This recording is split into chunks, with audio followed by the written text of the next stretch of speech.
Hi, everybody. Before we start today's episode, I want to take a moment to tell you about something that has become a daily part of my own practice. Young U Organics White Sage Smudge Spray. Now, if you're like me and appreciate the benefits of energy cleansing but want a smoke-free alternative, this spray is perfect for you. It's made with white sage, clary sage, palo santo, rosemary, and lemongrass essential oils. It has added sea salt and blue apatite crystals, and it offers all the powerful cleansing properties and benefits of traditional smudging without the need for burning sage. It's quick, it's easy, it's portable, and it smells really good. Whether you're at home, in the car, or at work, this spray can help you clear out negative energy, reset your space, and create a calm and peaceful environment. I personally love using it all the time, and especially before recording these episodes to create a centered and grounded environment and condition in my body. So if you want to enhance your spiritual practice in a clean and convenient way, check out Young U Organics White Sage Smudge Spray on Amazon, and we will provide a link in the description for you to check this out. All right, let's get started on today's conversation. All right, we are here and we're going to be discussing John Vervaeke's series of what he calls the meaning crisis. This is going to be the third episode, and this is really just going to be our commentary on it after we both have either listened to or read the third episode that he has to offer. I actually And listened to it this time instead of reading it. yeah, I didn't read it. So, well, we just both listened to it. So we're just going to offer our thoughts on it, no real answers, and just sort of our interpretation and maybe how that applies to our direct experience of being alive. Yeah, and I'd like to say that he's doing this series so I think that we have an understanding of how or where how we got to where we are today with having a crisis of meaning through how human evolution took place through Yeah, his understanding and studying and researching. yeah, I think it's important for people out there like him to be really researching how our mind throughout history got programmed, and still seeing in the modern mind how that was programmed out of the ancient mind. Yeah, I love thinking about what what it was like to have a mind back back in the day. Yeah. Like, what was it like to think with Yeah, limited language? what was it like to think, thousands of years ago or even today? I mean, what is it like to think today in our own limited language? Well, I mean, I have more of an understanding of what it's like today versus I mean, I don't know what it's like in anyone else's mind, but I know what it's like in mine. Um, but like I said, I do often think about that. Yeah, yeah. It is interesting how the language shapes the mind. Um, so in the beginning of his lecture, this third one, he talks about a world myth before the axial revolution. I was wondering, Melissa, if you could put your insights into that. Yeah, so the axial revolution, it was a time of, I think, a really big transformation in human history. And I think he talks about axial revolution as being like a pivotal changing point. I think he said it was like during the Bronze Age. Forgive my linear time knowledge of like the actual years and stuff. Yeah, that's what he said. But I don't know exactly when the Bronze Age is, do you? Um, I'm thinking it's somewhere around, check me on this, but I'm gonna guess like 1,000 BC until somewhere around, I don't know, somewhere in the beginning of the Common Era. When did it start? Came after the Stone Age and before the Iron Age, and its timing varied depending on the region. So in Mesopotamia, it was 3,300 to 1,200 BCE. Okay, I was way off. In Mesopotamia, anyway. Yeah, about 3,000. But is that before Common Era? So that's before even where we are now. Like Yeah, you'd have to get all the way to zero, yeah. I mean, it really depends how and you're then, counting. well, I mean, that was were like they even? They 5,000 weren't years even ago. counting then, were they? I think they were in some capacity, but anyway, that was like 5,000 years ago, 3,000 BC.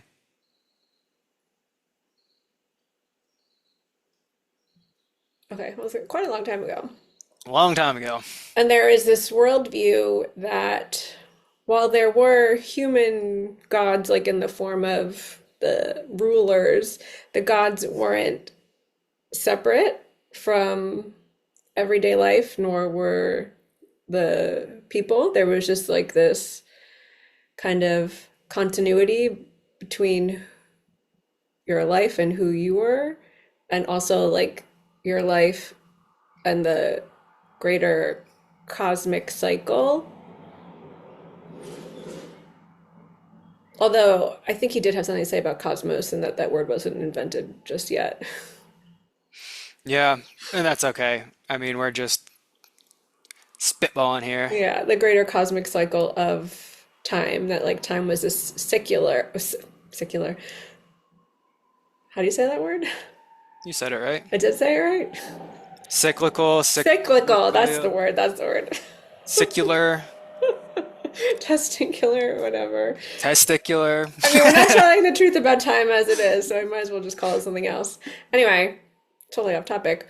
But there was just one, I don't know, one way of viewing, but like one kind of like central theme to how people viewed themselves. And they didn't see themselves as separate from the natural world, from the world of the gods. And then Yeah, after the axial revolution, when numbers and letters became, and literacy were created, there then became this kind of symbolic understanding, which was almost like a, caused this kind of linearity, not kind of, caused a linearity and almost like a separation out of the, I forget you, what were the words he used? Everyday and yeah. So regular?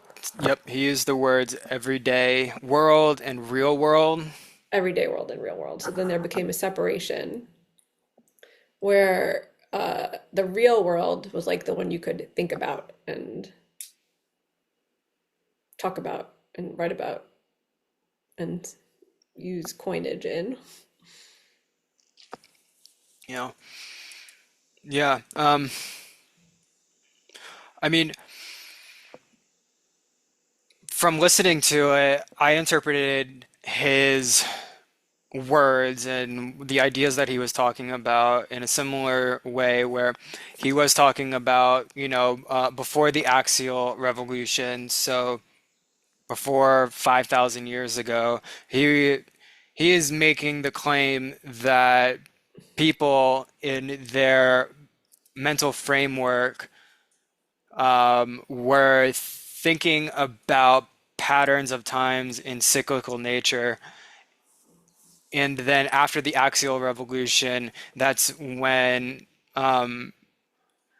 people began to use a mental framework of more linear. I would also like to add, though, I find it very hard to imagine that people in no matter what time, as long as we're dealing with a human mind, did not have a cyclical and linear pattern both at the same time, considering that human beings, for as long as we've been human beings, have been dying. And I think that is something that gives us this linear time frame of, conception, birth, go through life, you meet your death.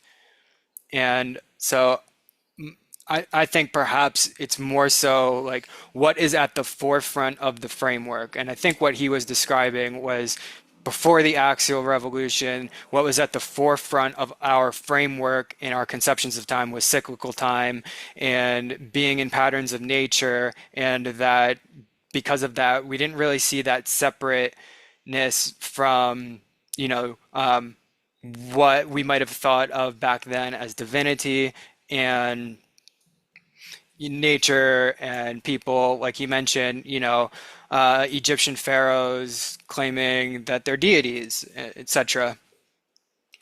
Um, so I thought those were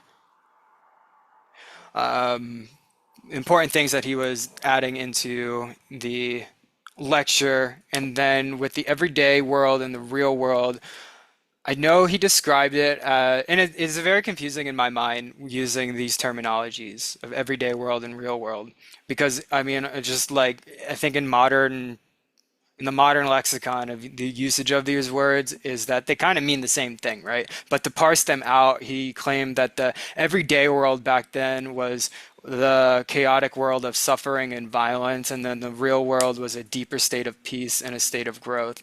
And but I also think like those are important distinctions. Now, what are we calling it? Well, he's calling it those things. So for simplicity, I'll stay with that. And it seems like we're still dealing with this today, where, you have all of humanity, and what is all humanity doing? Well, there's pockets of war all across humanity. And then, it leads to my mind of thinking, well, what's the true nature of like reality and how we should be? And how we should be isn't really how we are. I think he was also what you were just talking about in the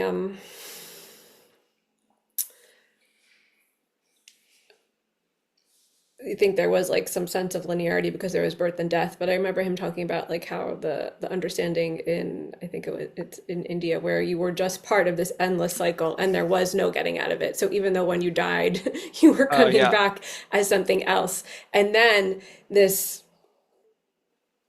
everyday world, real world, the real world was a way for you to get out of the everyday world because, right, you could personally develop and find yourself out of this incessant loop of being in the constant cycle. Yeah. I'm glad you mentioned that. Thank you. Yeah, because that makes a little bit more sense now. Um, as far as like I think it's always a question with what he's talking about in this is like what was the framework like then? What was in the forefront of the mind? Like how were we thinking about things? And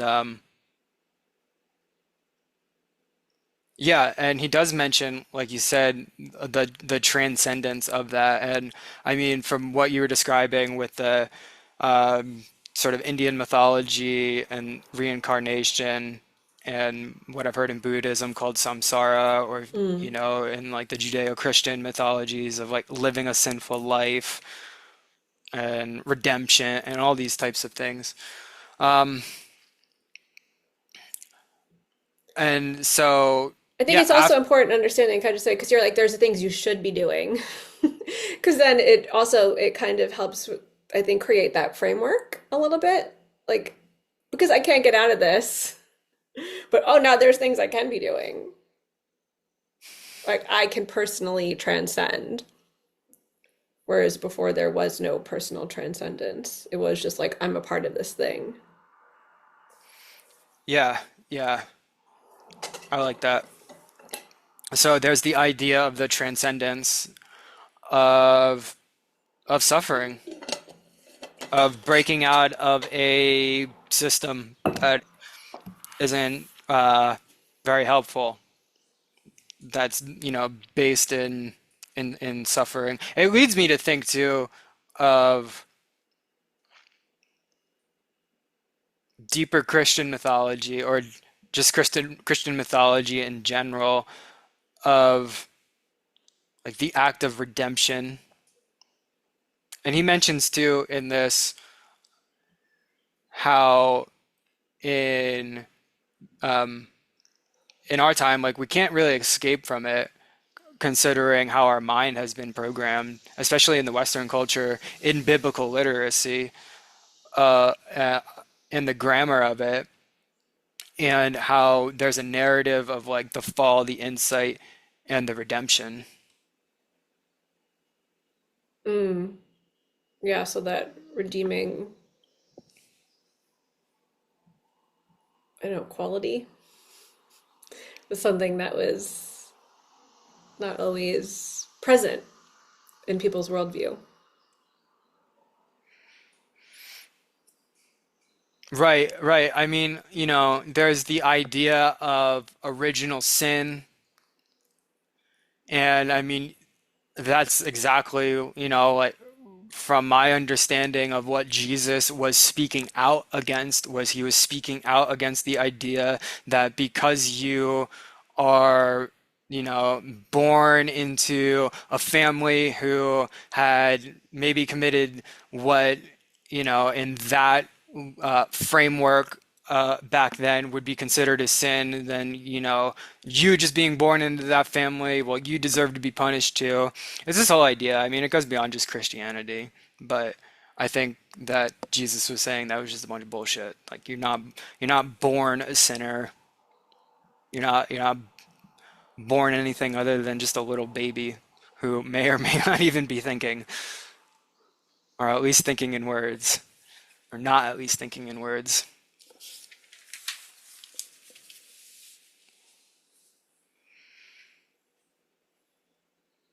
So redemption is an idea that was kind of built into the programming of the modern day human mind. Yeah, and I mean, I think he's questioning where it even came from. I think from my interpretation of his lecture, is that it I don't want to say it's like the only way that it's come through humanity, but it is one way that it has came through is in the stories of the Bible. Yeah, well, he does say that our minds are programmed with the grammar of the Bible.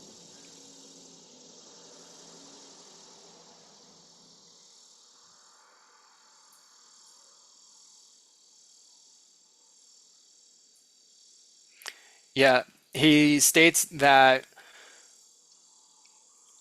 after the Bible and introducing that psychotechnology to the world, the stories and narrative became different in the sense of cyclical time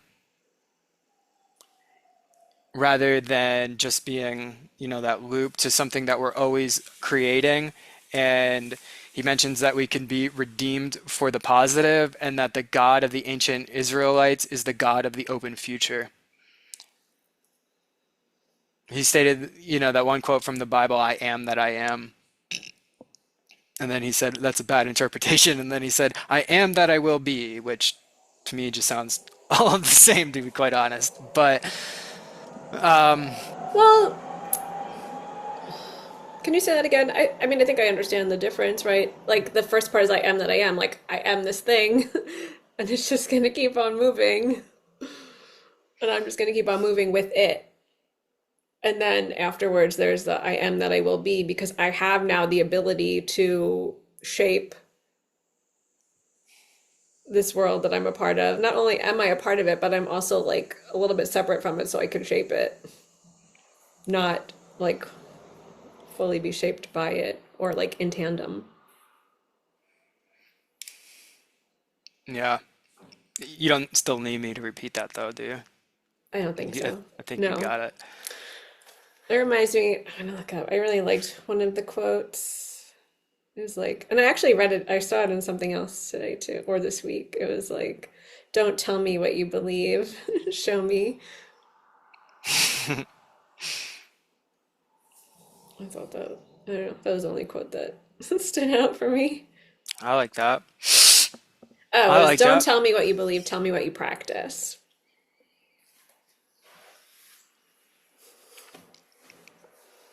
I like that. It reminded me of Game of Thrones, where they always say words are wind.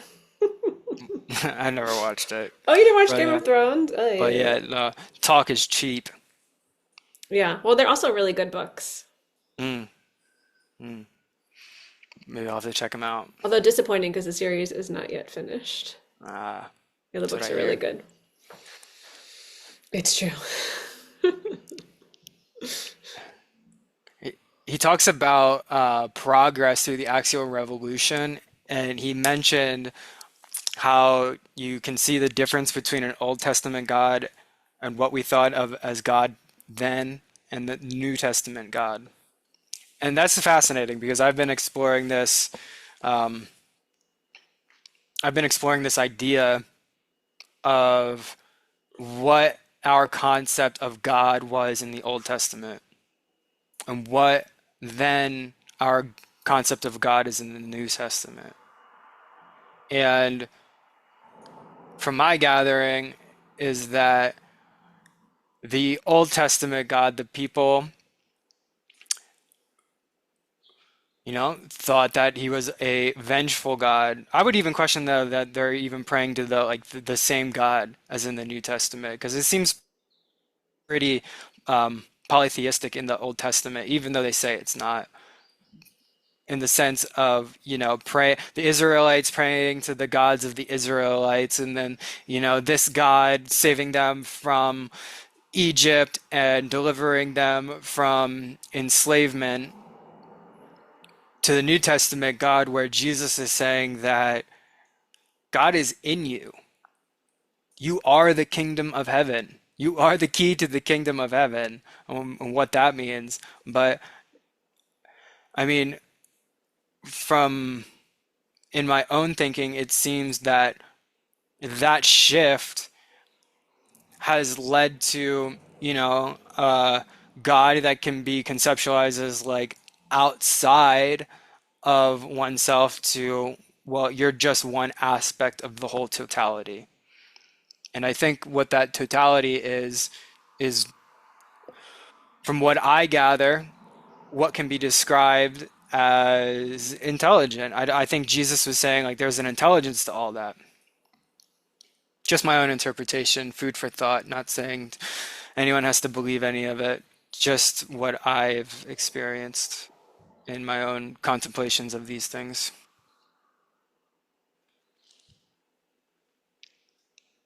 There's a really good book called The Goddess and the Alphabet where the author hypothesizes that it was the advent of language that shifted to the linearity, shifted from this like cyclical view to a more linear view. I forget the author's name. And what did that do for us in our mental framework? Well, I mean, I think we're a product of what we see today. I think it's the foundational framework for the mind and for math and mathematics and science.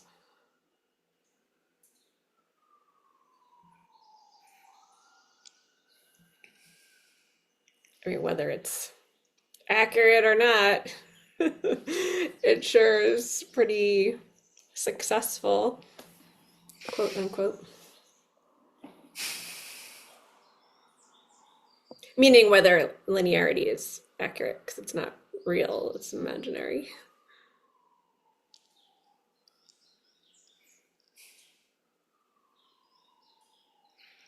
I mean, yeah, I think that if what he is saying is true, that we went from a species that conceived of things cyclically to a species that conceives of things in time, or the passage of time, conceiving of that as linear. I think honestly, if we go, it's either or, we're really missing the mark in that, you know, in the infinite now, these concepts are manifesting. But that's only finite time. Like how many times is the Earth going to go around the sun? There's a finite time to that, and that's fact. Like it will go around the sun as many times as it goes around, not more, not less. The sun's going to go around the galaxy as many times as it goes around the galaxy, not more or less. I'm going to live a day on Earth as much as I live a day, as many days as I live on Earth, not more or less. And I mean, those are legitimate concepts, but they're only concepts, right? Like I could sit here and I could think now, when am I going to die? I don't know. Could be sometime in the future. It could be sometime today, right? But this is just me sitting here thinking about all of these things, using the time now to be able to sit here and think about all of these concepts of linear time. And I mean, shamanically, I see both of these concepts of time manifesting in this infinite now. And that now time as actually being the real time. With the other times manifesting in it. It's very it's very perplexing, and it is also, a paradox. How can there be more than just one time? Concepts.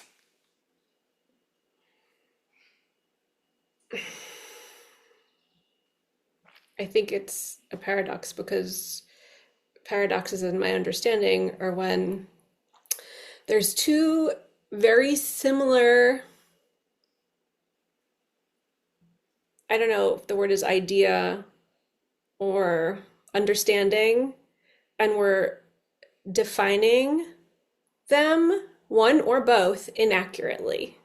So they seem like it's a this when it's an actual that.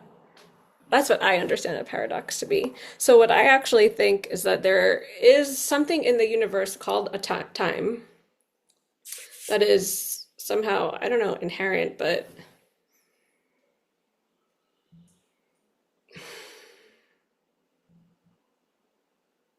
like inseparable, almost like you can't escape it. And then I think there is this idea, or um, I don't know, could it be a philosophy of time, linear time that has developed. And I don't think they're the same thing. And I think we're just telling ourselves they are. So I think it's a big, I don't know, illusion, lie, Yeah, I mean, misrepresentation of reality. yeah, I think it's an But it illusion. also is real. I mean, it's real because it's in our mind, Yeah, I think it's an and it's illusion. in like everything. Yeah, I think it's an illusion and a delusion when we believe that either linear time or consecutive time is the only time. When we're forgetting that we are using the time now, the now time, to be able to discuss these concepts. And so linear and consecutive time are manifesting in the now time. Yeah, but it doesn't mean that they are time. It's just something that is manifesting, and we call it time. Yep, It's incorrectly labeled. And then in our head, we're like thinking the two things have some kind of similarity, yep, and they do. sort of.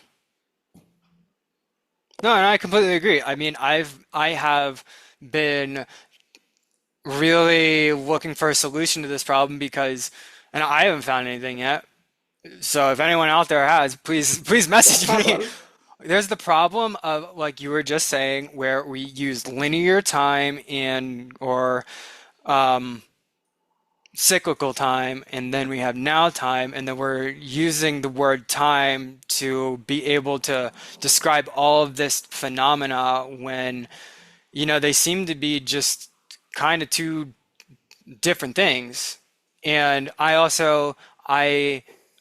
have really been seeing the same problem when, really seeing God as also universe. And I'm not saying that they're not, but it gets confusing in language when also there seems to be something a little more going on than just a universe that is unintelligent or doesn't have any intelligence at all. I'm not quite sure how you got to that. Well, it's the same problem of having these words be very limiting in the symbolic nature of them to be able to describe what it is that we're actually talking about. I think it goes beyond just the words, like linear and like cyclical and the now and all of these things. Like they're important, but I don't want to get lost in the sauce I don't thinking, actually even think time is cyclical. I think yeah, I time don't is an think so either. expansion. It's a movement. It's an expansion and a contraction, and I think it's a container. And I think as humans, we notice a pattern of movement. The movement might be in a cycle, Yeah, and then we call but I that don't think cyclical. that time is actually cyclical. I don't either. I don't understand what you were saying. How does this relate to intelligence, a divine Well, intelligence? I think it relates into the same problem where it's not exactly the same problem, but it's the same problem in essence of using one word to be able to describe a very multifaceted phenomena that leads to really a lot of questions, and I don't know about so many answers. And What so it word gets and very what confusing. For multifaceted instance, phenomena? right, we're using time as, we'll just stick to this example, is that we have linear time, and then we have cyclical time, and then we have now time, and then using that word time to be able to symbolize something different for those three seemingly different things, it gets very confusing in how I think about things and in my own mental framework. Okay. Yeah, so that was my point of just like the word, the same word of being a symbol to describe something that's multifaceted. I don't know. Did I? Yeah, I don't know. I'm not quite sure what you were. There's just some confusion about time, which makes a lot of sense because it's like a phenomena that I don't know if you could actually like fully really understand it. Yeah, I don't know if we really can.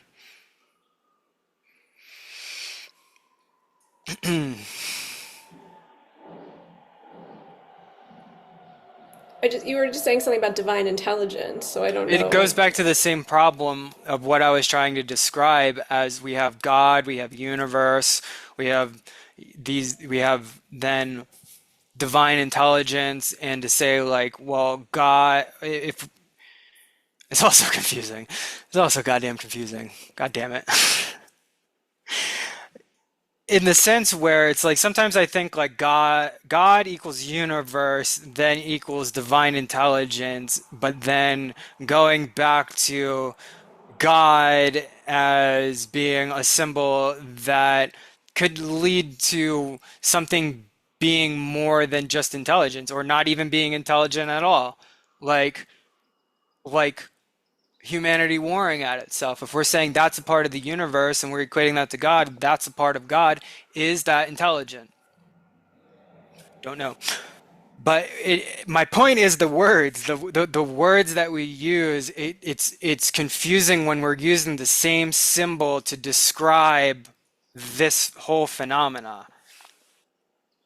And then the same thing with time. And the word using that as a symbol to then, you know, be the symbol for all of those things in which we previously discussed. Discussed. Okay, so you're saying the confusion of time because there's multiple things that are existing and we're defining them with the same word, in your mind resonates as a problem, you're seeing as a problem that God, source, universe, divine intelligence, all are synonymous. And then also you see questioning, how is divine intelligence at play in something like a war? Yes. And I just want to mention too, it's, it is the definition, but it's also the symbol, the same word, which is a symbol that we're using to symbolize whatever this phenomena is. That's where the confusion happens in my mind. Yeah, I mean, I think that you're, there's confusion. I don't see them as being like, I mean, I personally don't see them as being,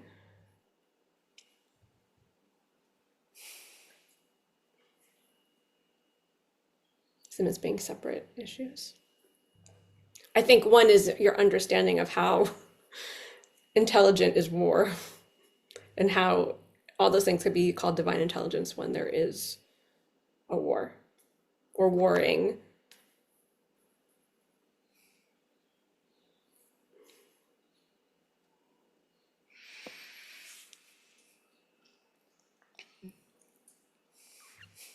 Well, I think with that, I think it'll be good to transition, and it goes quite nicely where he talks about sin.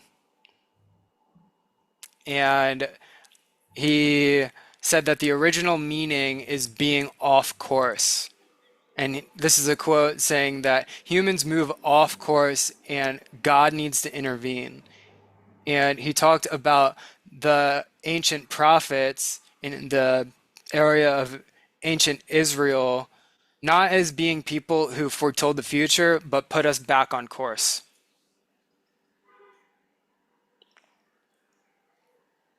And he mentioned that they spoke about being upright. He spoke about them proclaiming to be fair to people and kind and just. And I mean, all of these qualities in which I would describe it as good qualities, as being a way to get back on track and not being so savage with each other. And so really where that comment of divine intelligence is in the use of the word God and the use of all of these words that we've been using, or even like time and cyclical time and linear time is, you know, and especially in this instance of the use of the word God, it seems that, he's he's framing that as being a supremely intelligent being. I just thought of like Pizza Hut for some reason. Pizza Hut Supreme. I think I get what you're saying. I totally was not listening. But like, how do you call divine intelligence wars? Like, how do you call this thing that we're defining as time when time is something else? Yeah, yeah. It's But I do it's see it's them, I confusion. still see it as different. What is different? Well,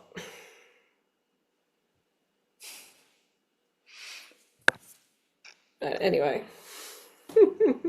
it's funny to think of God as like a big supreme pepperoni pizza and Pizza Hut and Jabba the Hutt and Pizza the Hut, right? Wasn't that from Spaceballs? I don't remember Spaceballs too much. I think I only watched it like once or twice in my life. Oh my God, that's a funny one. Use the shorts. I remember that. But yeah, I mean, this is just going based off of what he was saying, and do I hold similar similar thoughts as what I think to be what's going on here? Yes, I do. I think that, you know, uh, if I can say that there is a being who is all knowing that knows everything about everyone, and that's what we call God, that there seems to be an intelligence to it. And yes, I do question why that would lead to war. And I do question, though, also what will is at that point and what human will is. And clearly, our will is to, be warmongering towards each other throughout our history. And that explains sin. But also, what he was talking about in the terms of redemption, well, it definitely seems like, if we're just using the Bible as a point of history reference to see like what our mental framework was, well, it seemed that, people were pretty savage in the Old Testament, and they were maybe a little less savage than after Christ, and we're not really crucifying each other anymore. So is that a direction in a step of positivity? It seems so. Is that, an intervention of God to like teach us like, hey, monkeys, stop fucking fighting each other all the time. Stop doing bad shit to each other. Like, this is not what I want for you. I love you. You're my creation. I don't know. Those are the questions that run through my mind when I, you know, uh, contemplate, research all of this subject. No answers, but more questions. Yeah, I think it's hard to come up with an answer to explain the entirety of the universe.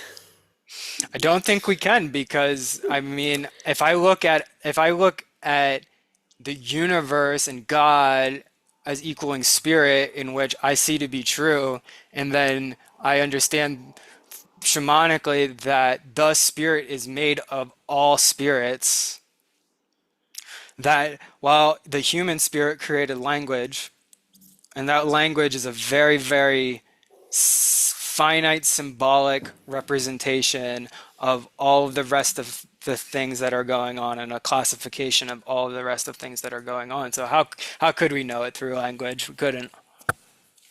Yeah. And I think that like kind of answers your question of like how could there be war? Like it's just that it's a small little bit of the universe. It doesn't negate the fact that there's divine intelligence in through and all around everything else. It just Right. means that there's like a small little bit that's destroying itself. And if I look at like the earth, like there was so much destruction at the time of when the Old Testament was written. Like there's always been, I don't know if there has always been like throughout time. I was watching this show about on HBO about the creation of the universe, and I didn't know if like it was their projection, like the scientist projection onto what they were observing in the galaxies, but how about like two black holes like come together and they're like, and then they're fighting, and like one black hole swallows the other black hole. Like they kept showing all these like boxing things. So there's like, you know, destruction all throughout the galaxy, according to these scientists. Yeah. Like the earth, earthquakes, water, thunder, lightning, fire, there's destructive forces. Yeah, and I mean, I think then like that leads into what I question of like the black holes that merge with each other and cause destruction, and the tsunami that causes destruction. There seems to be a bit of a difference though between that and then human beings just being completely savage to each other. That makes no sense. Well, humans aren't really rational. Again, you're like rationalizing, you're trying to rationalize irrational behavior.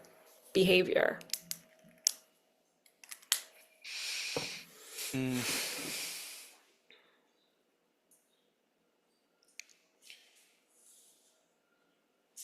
Well, I think it's worthwhile to listen to the meaning crisis because I think it's interesting to learn from Dr. Vervaeke. He has a really, I think, wide and deep understanding of these topics. Yeah. Yeah, he does. Yeah, and I think it's, I mean, at least for me, I like having some insight into, oh, how did we get here?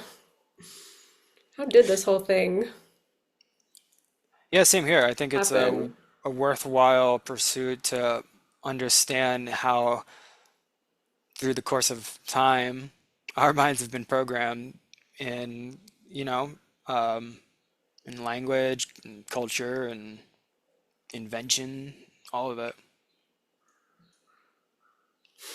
Yes. So, Yep.